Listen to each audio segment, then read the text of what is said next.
land.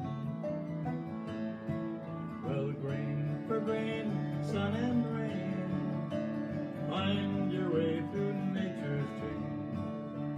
Tune your body and your brain to the music from the land.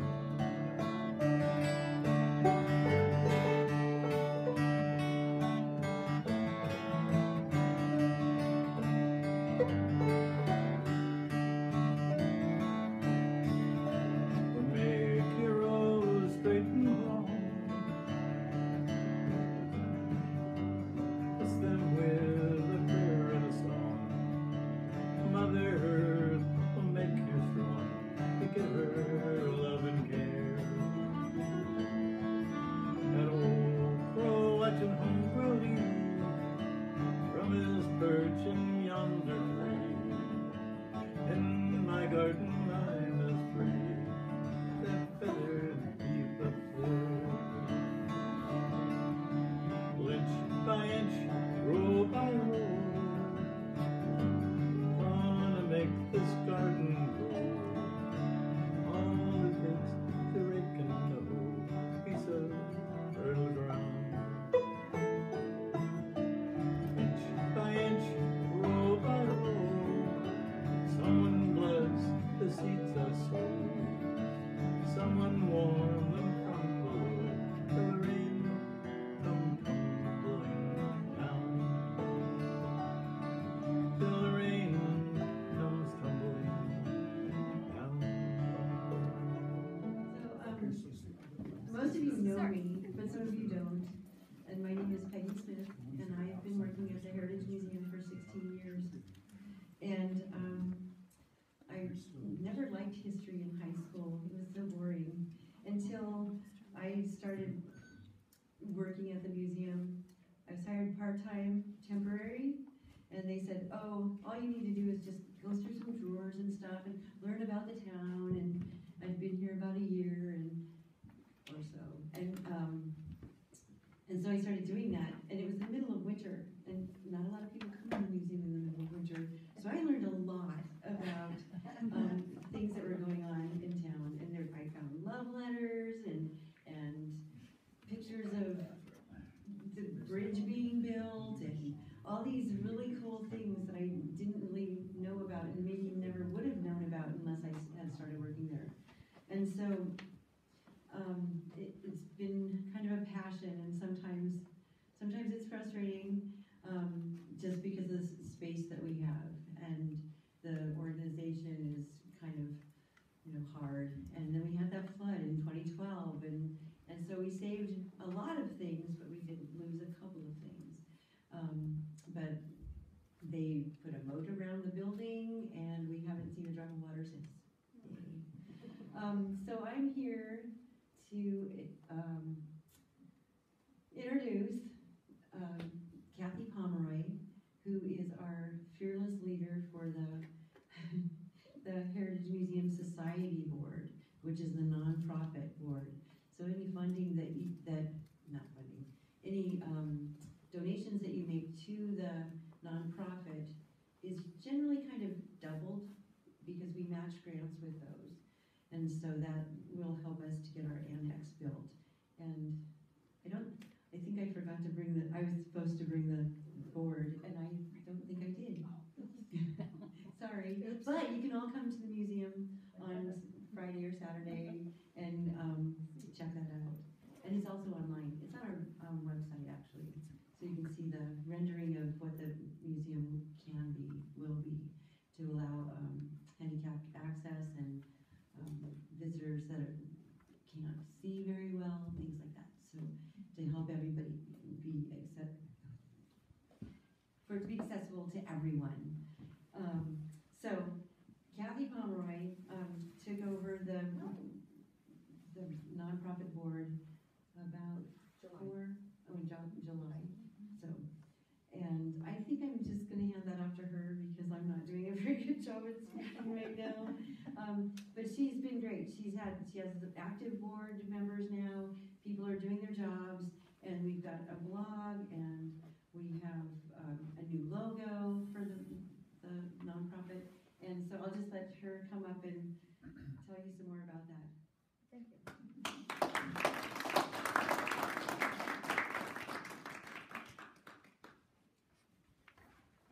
Thank you very much. Thank you all for coming tonight. It's wonderful to see everybody. And my name is Kathy Pomeroy.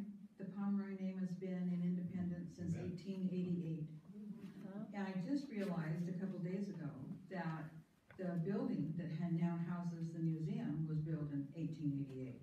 So my great-grandfather, Thomas Pomeroy, arrived when they were building that church.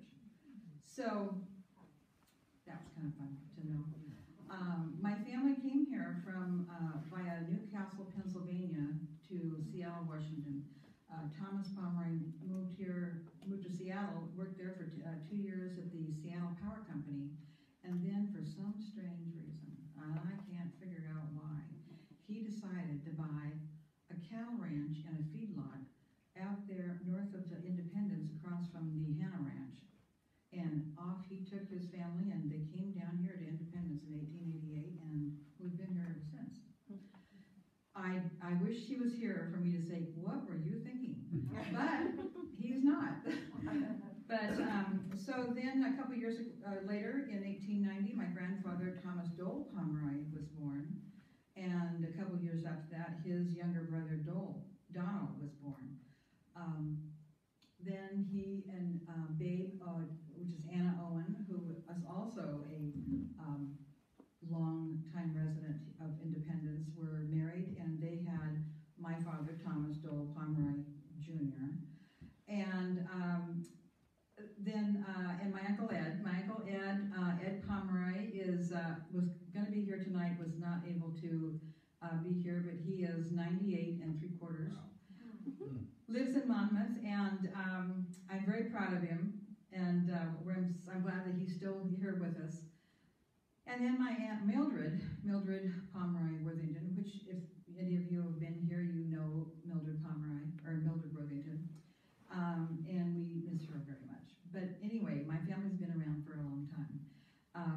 I don't live here in Independence, but I'm very committed to the museum and what we're doing for the community. I would like to introduce my board. Our board was kind of defunct for a while, and we've kind of jump-started it. So we have a new, I'm the president, and Mike Jager, stand up, just raise his hand. He's in the back of the room. He's our tech guy tonight, and he is our vice president. And we'll be talking to you a little bit later about our new iBook that takes you technologically through the museum. So we are moving to the 21st century. And Vickie McCubbin, she is my secretary, and a crackerjack secretary that she is. And we have another board member here, Lois Martin. Where are you, Lois? There she is. She's my advisory person from the Heritage Museum Board. We have way too many boards. And then we have 3 other people that were not able to come tonight, and one of them was Billy K. Harrell, which some of you probably know, Alexa Waite, and Rachel Runyon. And we missed them tonight, but I would have liked to have introduced them to you also, but they were unable to be here. One of the things that I wanted to talk to you about is the museum has wonderful things in it. I mean, for probably, I don't know when exactly independence began. I mean, it's obviously prior to 1850, but I don't know how far before 1850 when that occurred. But that's a lot of years of artifacts and memories and old envelopes and letters and pictures and things that meant a lot to people in the town. They're now housed at the museum, and it's a wonderful place to go visit. But we are definitely out of space. We've been out of space, I think, for a while, but we're getting more so out of space. It would be nice for us to be able to get the wagons out of the church so that we could put other stuff in the church. So one of the things that we're looking at is, from my point of view at the board, I'm trying to look at the future, and not just do what we need to do for now, but what we're going to need to do in 10 years, 15 years, 20, 100 years, 200 years. Can you imagine what people will put in the museum in 200 years? I can't imagine. But Peggy other day, it's probably going to be a bunch of cell phones. So she's probably right. So I hope that everybody will come and visit us when they have a moment and learn something new about what's going on down there. And one of the things that we are very actively working on the board is our new outreach program. And I'm going to turn the meeting now over to Vickie McCubbin, my secretary, and she is going to talk to you about the community outreach and what we're doing to make that wonderful. It's great to be here. I have a long history in independence, although I did go to OCE, Western now, sorry, in the 80s. And my husband and I love the area and decided Alaska was getting colder and darker, so we came down a couple of years ago and settled into independence. And I took an online genealogy class, and we had to go and find some archives and some documents from the 1850s. So I found myself at Peggy's door at the museum, and she was wonderful, showing me where the archives were stored downstairs, and found a wonderful letter about someone who had crossed over on the Oregon Trail, and that got me started in my enthusiasm for the museum. My dad had been a curator of a transportation museum in Alaska, and so I kind of had the itch to get involved. So here I am, and here is a museum 40 years after its inception. A lot happened 40 years ago. It's the year I got married. It's the year the museum started.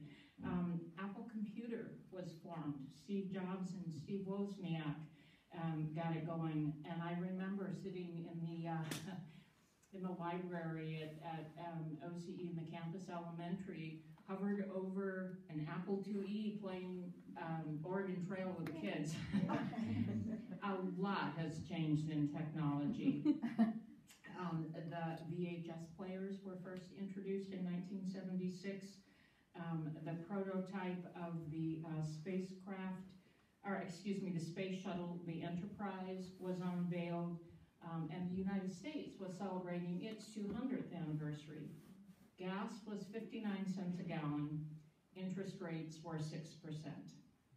The Pittsburgh Steelers beat the Dallas Cowboys in the Super Bowl, and the Seattle Seahawks played their first season. Barbara Walters was named the first female news anchor, and the Mary Tyler Moore Show won an Emmy. And locally, folks were bowling at Pioneer Lanes. I recently found at a garage sale a mug from the Pioneer Lanes, and so that's going to be my donation to the museum. One Flew Over the Cuckoo's Nest was filmed in Salem. Jack Nicholson won an Oscar for that, and other movie goers were watching All the President's Men, Taxi Driver, and of course, Rocky with Sylvester Stallone. People were listening to Barry Manilow, Diana Ross, The Four Seasons, Paul McCartney and Wings, Elton John, Rod Stewart, and Queen. And also discoing to the Average White Band song, Cut the Cake, and we'll be doing that in a little bit. Times have changed, and so has our Heritage Museum. We have many symbols from the past at the museum. A stagecoach from the 1959 reenactment of the Oregon Trail Drive, which they didn't mention, but our museum curator, Peggy and Kathy, also were participants in. And if you live in the airport, you'll know that the 1959 airport was established at that time as well.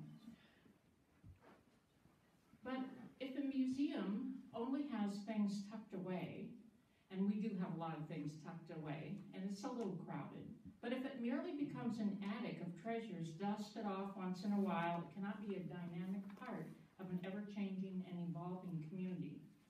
And so you might have seen us out at the Hoppin' Heritage Festival, or at the Saturday Market, or at the museum, at the Civic Center here, sponsoring events. We are trying to extend our community outreach and continuing to look for more ways to connect with residents, businesses, and educational institutions in Independence and Monmouth. And in return, I'm glad to say the community is reaching back to us. taking time out from busy schedules like tonight and attending our celebration. Thank you for coming. And thank you again, Bill Nixon Players, for entertaining us. When board member Rachel Runyon went out and talked with local businesses, she was met with great enthusiasm. People were really willing to want to participate and help us expand, develop, and make the museum a place to go. And so we're really excited that there is so much local enthusiasm, and we're happy to see more of downtown Independence filling up. We also would like to thank Mike Anderson and acknowledge him for the logo that he designed for us, which is the wagon train that you've probably seen on your invitation, on literature, and on our newsletter that Mike's holding up there. Thank you, Vanna White, also known as Mike. And print and digital information. In keeping up with changing times, we are utilizing both print and digital media to keep folks up to date on museum happenings through the museum page on the website, the Museum Society webpage, a new blog called Heritage Happenings, and if you've been around Independence, you know all about the hops, and the museum newsletter, which is available both in print and online. We're always looking for new ways to let the community know about what's happening at the little museum on 3rd Street. There's also another really important avenue of outreach I want to tell you a little bit about too, and it's our relationship with the educational community. And as Kathy had said earlier, we want to look at the future for what can be in the museum, but we also want to play our part in helping to raise the village and help the students in the area. Now, it's been a long-standing tradition that 4th graders study Oregon history and the Oregon Trail, and I believe there is, where did he go, Mr. Everly, who has, yes, Henry Hell, a teacher who has spent years doing that and can probably tell you a lot more than I could about what the kids learn in 4th grade with the Oregon Trail. And thank you for all your time and spending with kids.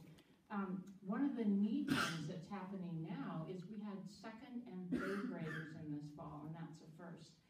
And in order to help support both the students and the teachers, we have been lining up the Oregon Social Studies standards with the things that we have in the museum, community founders and occupation and those kinds of things.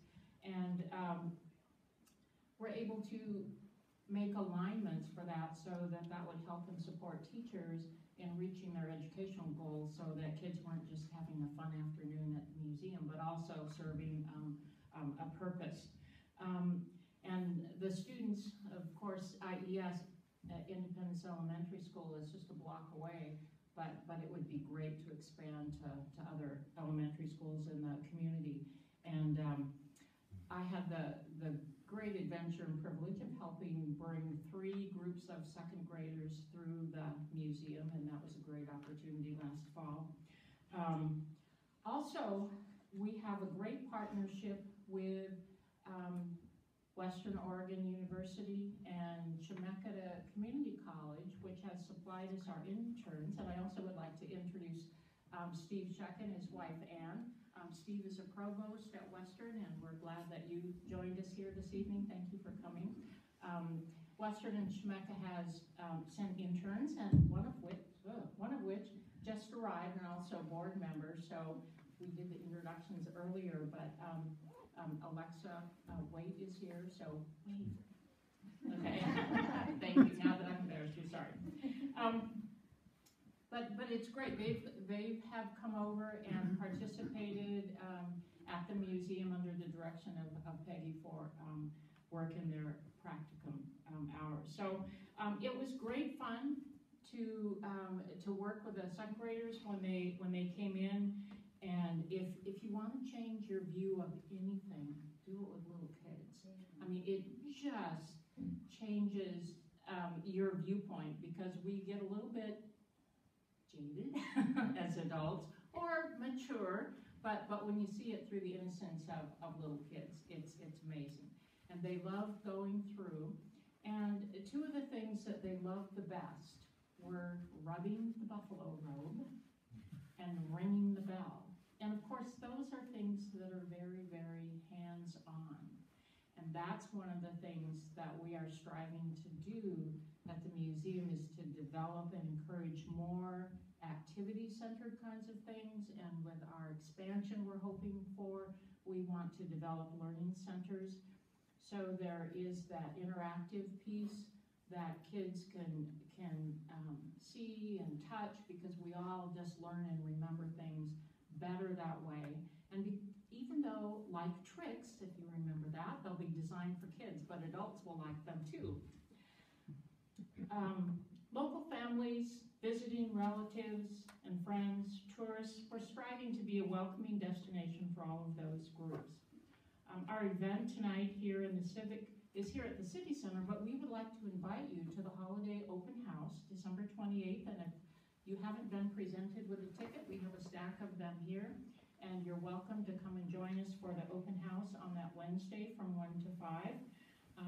So please come over and see the things there. But if you can't make it to the museum, or if you want to review what you've seen, we have an exciting piece for you, and that's the iBook. And with that, I'm going to turn over to Mike. Good job.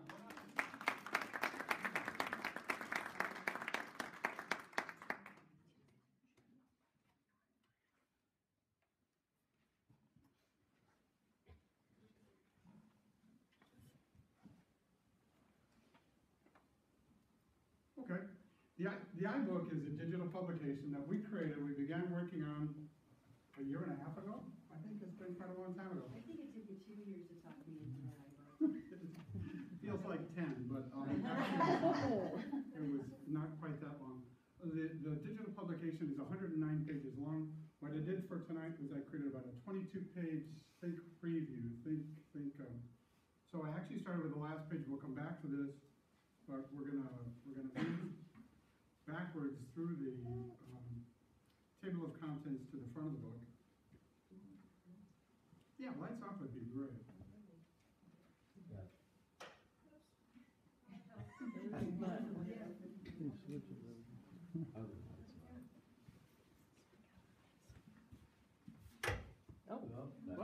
Is that good? That's fine. That's good. That's fine. That's good. We'll adjust. So my intention, or our intention with creating the digital publication, is that not everyone can come to the museum and lay their hands on the artifacts and the memorabilia and the historical footprint of the museum. So our intention is to provide a digital tour for people who can't come, and I think, as Vickie said, for when you're not there, to refresh your memory and have a look at what's there. So this is the first page of the book, and we move through it quickly. My other intention in this book was to create what we're calling in higher education a new tacticity. It's vital that learners touch things, especially if they're going to be screen people. Our media, our young people, our digital media natives, research says there is a possibility that young people will find more reality in their digital screens than in their actual lives. So our intention in creating this is to make it as interactive as possible, to appeal to all their learning senses. And as we move through the museum, we have interactive features, including this one you're about to hear. So in this case, we're going to touch Peggy. Hi, so one of the first exhibits that we have in the museum is we call it the communication room. So we have old recording devices, harmonica, the post office fronts from the original post office in Independence, and a calendar and a history of telephones. And so we're always adding to our collection, so if you have anything that would fit our communication room, I'd be happy to have you bring it in. So that's one page in the section of the very first part of the museum. When you come in, there's more pages to this, but again, tonight, you're just getting a preview of this. The next space you'd see if you turn to the right is the blacksmith shop. And the blacksmith shop, according to this, may have been the most important place at the end of the Oregon Trail. It's where all the accoutrements and tools and things were constructed and managed and taken care of to allow for the growth in the community as it happened. One of the things we were truly blessed with was permission by the curator of the museum to actually use the artifacts in the museum to create part of the book here. And one of the things I strive for in everything that I publish is a little bit of humor. Humor sells, it has a resonance with an audience. So here we are with some of our interns, one of whom you'll recognize tonight, and they are in the medical section. There are tools and medical implements dating back to the 1860s, I think, in the museum. And here they are with permission, wearing some of the clothes from the museum and actually testing these things out on one of the other willing volunteers.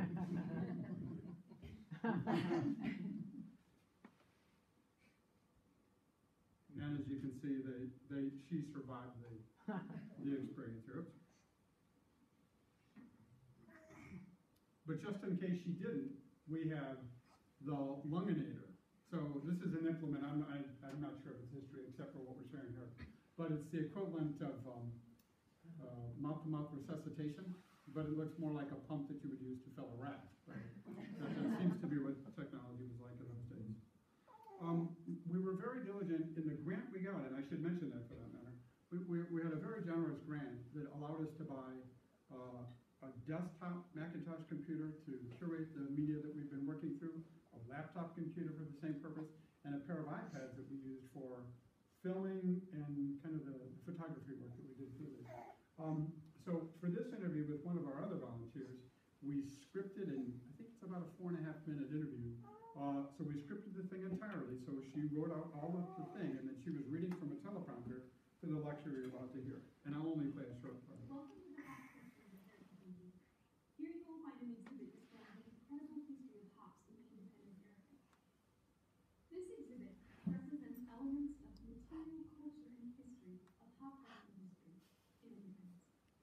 We will provide many interesting facts about the hop capital of the world, as independence was so named in the 19th century. In the early 19th century, hop growing, cultivating, and harvesting was the largest industry in independence, and was responsible for an increase in town population. Rich soil along the river were the main attraction for hop growers. In the 1920s and 30s, approximately 4,600 acres were planted with hops. This booming industry affected the town of independence for many years, until the 1950s, when Vickie did solar, insect harvesting, and other. So it's about 4 minutes. And we try to keep lectures and videos inside the publication under 4 minutes because kind of statistically that matches the attention span of our audience. Mine. Which declines significantly with age. I mean, it does that. One of the other powerful things that we are able to do is to embed HTML links to outside resources. So on this page, if you touch the page, it takes you to the Oregon Special Collections at Oregon State University and the research they did in the Ceros program, which allowed Hispanic workers to come and do picking hops back in the day. I won't touch that, but if I did, you'd see. The main section of the museum is centered around independence as it serves as the end of the Oregon Trail. A little independence history. I think our speaker, 2 speakers ago, talked about how when they were just embarking on the 1959 reenactment cavalcade, Harry Truman was there to send them off, and he said, "Westward ho!" And the first wagon, the oxen backed up, and they backed into the wagon behind them, and they backed up in the wagon. Caused a traffic jam and made a heck of a mess. One of the things you can do with these digital publications is you can include as many photographs as you want to. This digital publication came in at about 1.2 gigabytes, which sounds like a lot, but it has a tremendous amount of, I think it's 452 photographs and maybe more than a dozen videos and such. But it allows you really to pack in a great deal of information, and every photograph that's in the book goes to full screen. I was, as a researcher here, I'm very intent on sharing the philosophy that history did not begin with westward expansion. History did not begin with the written kind of journaling of European settlers to the west. History began with the people that were here So I was very intent on creating this section. There's a small section about Native Americans, and Vickie talked extensively about our outreach to the community, to expand our outreach, and one of the things I'm very intent on doing is getting more influence from the Grand Ronde and Siletz tribes about what happened here before the Oregon Trail and before settlers came here. This page allows you to listen to some music that was provided by the cultural historian at the Grand Ronde, and to consider, in fact, what did Oregon look like before settlers and before settlements. So I think about 5 minutes. My intention here is to slow the audience down. It's a little louder than it should be. But if you fly over Oregon, all you see are trees, except for the Highway 5 corridor in our cities along that corridor. But, you know, I think it's important to imagine what Oregon looked like before the settlers and the settlements came. One of the great things that we were able to do with our interns is have them doing the writing for this book. So I'm a big fan of using a technique that the New York Times does, and that is scrolling text up to it. I'm just no good with technology, sorry about that. If I could touch that. Anyway, in the iBook, you'd see that research says that digitally, people read in chunks. They read a chunk, and then they drop down, and they'll read a little more, and then they take off. So typically, if you're reading the New York Times, not New York Times, but U.S. News and World Report, they typically write in that fashion. You put photographs and such to break your attention, and I tend to sneak in as many words as I can. One of the real blessings of this project was that our interns did all the writing for them, most of them, and included, and then they backed up. One of our intention is not just to do excellent writing, but to find the appropriate media from the curation to back up the photographs that go with the book. Is that a great dress? And then videos. Beautiful embroidery on the chair. So, and then this is an 18th century oil lamp. You left that in there. That has to be done. You want this out? Yeah, because I didn't remember what the thing song. I think this is the one where you play the piano. This is it's our first draft, and one thing you need to know about these books is once you publish them to the iTunes store, you can pull them down, make edits, and it takes about 2.5 hours to replenish the media. So she was about to play the piano there, and I thought it was clever and interesting, and I remind you that I try to include humor at every opportunity, but as the curator, she is the boss. Another section of the museum is the World War II section, and I only included one single page from that. But it's significant. It's a significant portion of the history of independence. It's a significant portion of kind of the historic profile of independence as a patriotic community that really, really contributed significantly to the war effort, especially with its proximity to Camp Adair, and especially with its proximity to soldiers coming to this town for dances and for weekend entertainment and such. And then, of course, I felt compelled to do a curious inspection of the theory that there may be more than meets the eye at the museum. And I was trying to be very careful about using language that would bias an audience, even words like haunted, so it's just a question. But as we went through this, I took advantage of some of the people that have had the longest experiences there. I'll tap this and see if it works. This is an audio interview with the son of the curator. My name is Daniel Schorsch. I'm 20 years old. I've lived in Independence, Oregon my whole life, and my mom's been the curator at the museum for as long as I can remember, or has worked there for as long as I can remember. And I've had several paranormal experiences there since a child. And I'll stop it there, because after tonight you can download the book and you can listen to the rest of it. What I like to do after, that might be like a 7-minute interview, is to extract what I call pearls. So these are the things that really matter to me in the interviews. staff person? She was intern. An intern. And she describes an experience she had in the basement that you'll want to hear about. Can you tell us your name, please? My name is Sandy Beester. And Sandy, do you give us permission to use this video for the Independence Heritage Museum Idol project? I do. That's great. So upstairs we were talking about this experience we had down here in the storage room, the basement here, a while back. Can you tell us about that?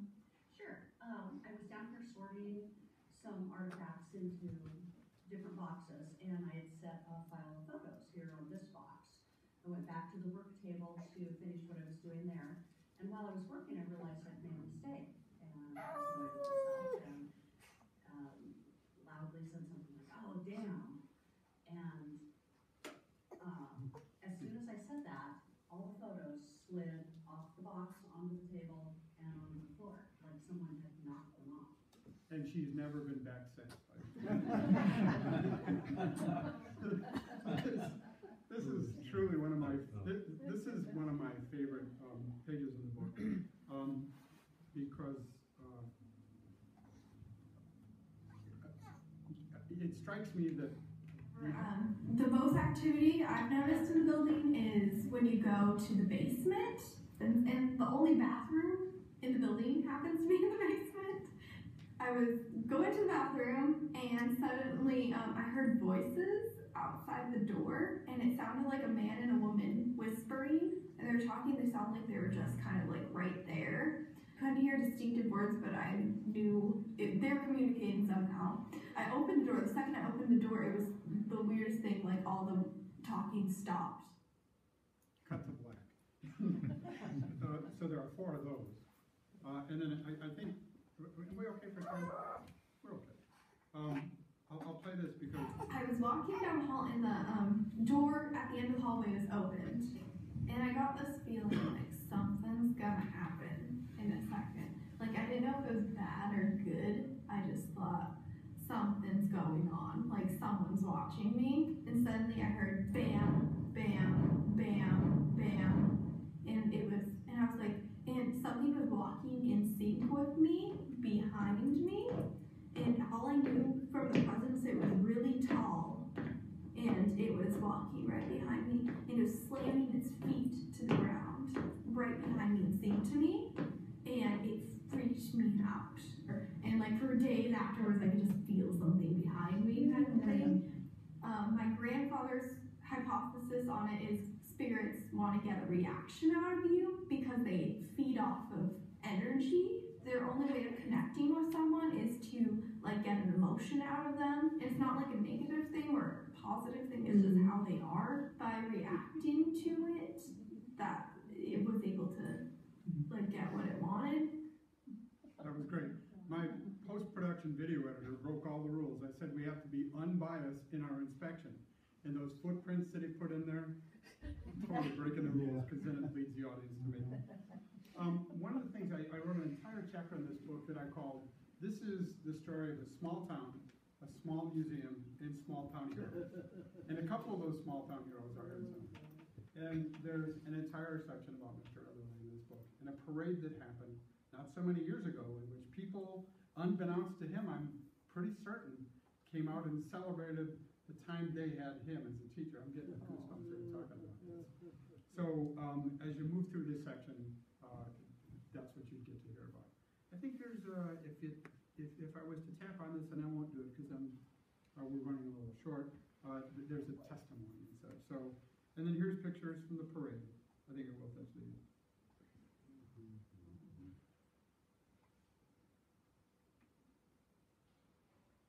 I think a real testimony to the power of an educator.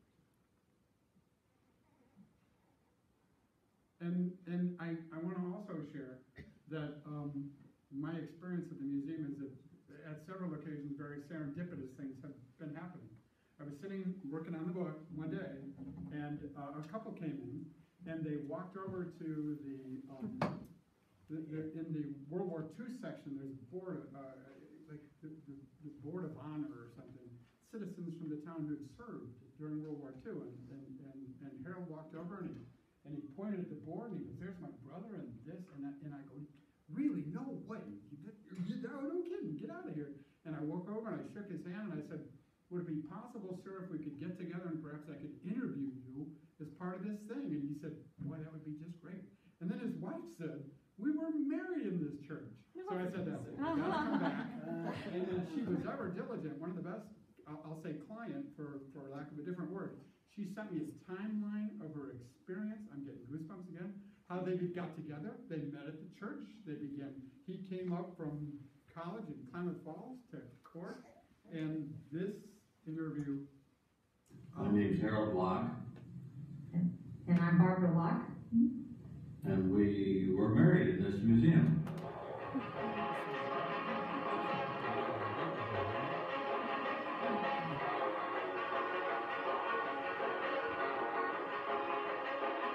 The parade was a big event.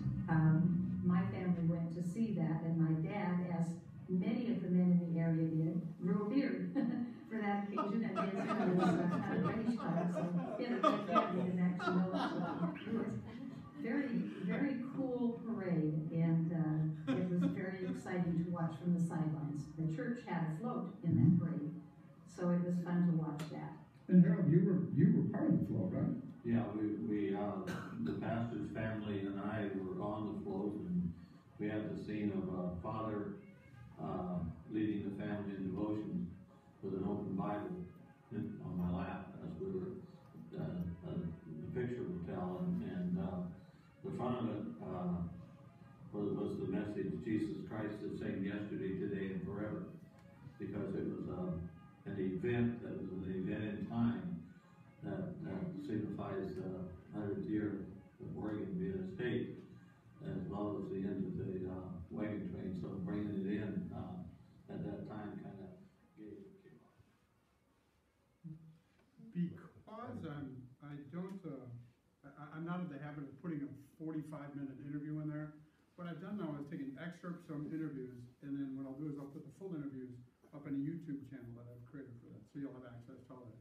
And I told Barbara when she came in, the last time I showed them this book, there was a glitch where a photograph had dropped out, and there was no photograph where her dialogue said, and my father had a red beard, so I had my tech guy do what you saw there, and that is take a photograph, put in the red beard, and she has already sent me photographs to replace that. That was a placeholder. It'll go on. That was Mr. Chappell, in case anybody here would know. Well, he looks good with a beard. He did. And then they were kind enough to share, and I think this is, it's part of, I think Kathy mentioned that we're kind of busting at the seams. We're lacking space, but digitally you can share with us. You can contribute to it significantly, and we can talk about that process another time. But they were kind enough to share photographs that they tagged that really add, this is a great part of their story. And here's the church back when it was a church. And this is no longer an entrance, I don't think. And there's the couple. And if you're in the museum, you'll recognize the chair, and you can tell just where this happened, right? And there they are. And how many years ago was it? 54. 54 years ago. And they said, yeah. And there's the lovely bride. And this is how we met. Harold was standing at the honor roll board, and he said, I think you said they misspelled someone's name here. And I said, well, we can fix that. We'll start with it. We're almost done. And then we're really almost done. So here's, Peggy and I went to Western Oregon last year to recruit interns because as a retired history teacher, I think it's incumbent that we create intergenerational opportunities. So we elders, and I think I can call us that because I think until Alexa showed up, Peggy was the youngest person here, maybe. I'm just saying that it's vital that we continue to expand the narrative, and that our best opportunity to reach the youngest audience is to have young people, including our interns, be the translators and the people who share that narrative. So Peggy and I took Rachel over to the Mike, college. can you put back one picture? I like that. It's not clear enough to see it. That was Hugh over here. Right. And over here is James Locke, and his one of these, I can't see it clear, but, he's with us tonight, 92 years old.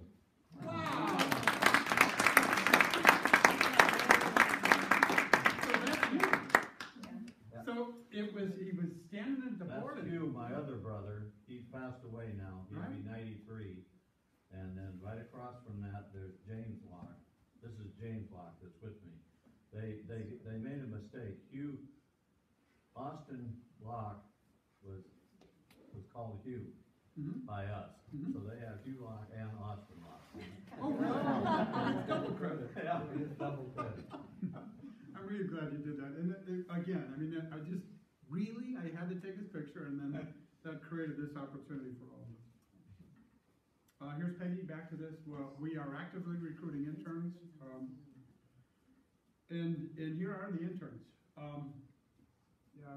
Really doing the diligent work of becoming archivists and curators, learning media management systems, learning digital storytelling, becoming characters for the performances you saw. And then really interestingly, on the next page you're going to see that we simulated a ribbon cutting for the expansion that we're trying to raise funds for. And we hired this, he's a neighbor of mine, and he's 10 years old. And about 35% of the photographs that are actually in the book, he took. Because as a kid, these young, it's what they have. It's their ubiquitous tools. And he has an eye. And here he is directing the crowd. He said, oh wait, not yet, not yet, not yet. And he was 9 years old. And now since then he's turned 10. And when I finish this book, I think you'll see him in the credits here. Yeah, here he is. Here's Emory Keith Parkway, age 10. And he said, I said he was 9 years old because I wanted to make the point that young people, first off, very much benefit from spending time face to face with elders. They really do benefit from that.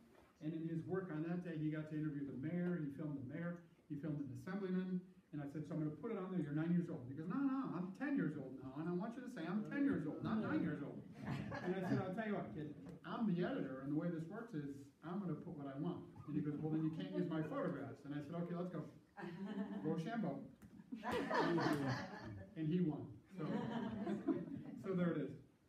It was the Trust Management Services that funded this entire project. They were extremely generous in providing funds for the administration of the program, for paying some of the interns for the work they did, and for buying the equipment that allowed us to do it. From inside the book, you can go straight to the website. You can go to the Heritage Museum blog. You can go to the blog, and you can link out to other things as well. And soon it'll also have a link to the YouTube channel that I have just created for those longer videos and for each of the performances that we share here. And then for these books, as we write them, I always call this the most important thing. Because our goal tonight is to ensure expanding our membership roles, because that'll save me a dinner around Easter time. And secondly, for people who read the book and really get behind the idea of supporting the museum and the things we're doing, they can contribute just by tapping here and can donate money right to. And then here's the drawing of the potential expansion with the ADA, Americans with Disabilities, access to the museum as it exists, and then the expansion. So the mayor came out and spoke that day. Assemblyman Paul Evans came out and spoke that day, and that was a big day. And tonight we're launching this book. It is available in the iTunes store. All you have to do is use your app. It's an iOS device, so it's for Apple computers, iPads, or smartphones. And go to the iTunes store and type in the Independence Heritage Museum, and it will take you there and you can download it. The book is free, and it comes with a full money-back guarantee. And when you arrive there, this is what you'll see. It looks just like this. Short description of the book, a short preview of the book, and that's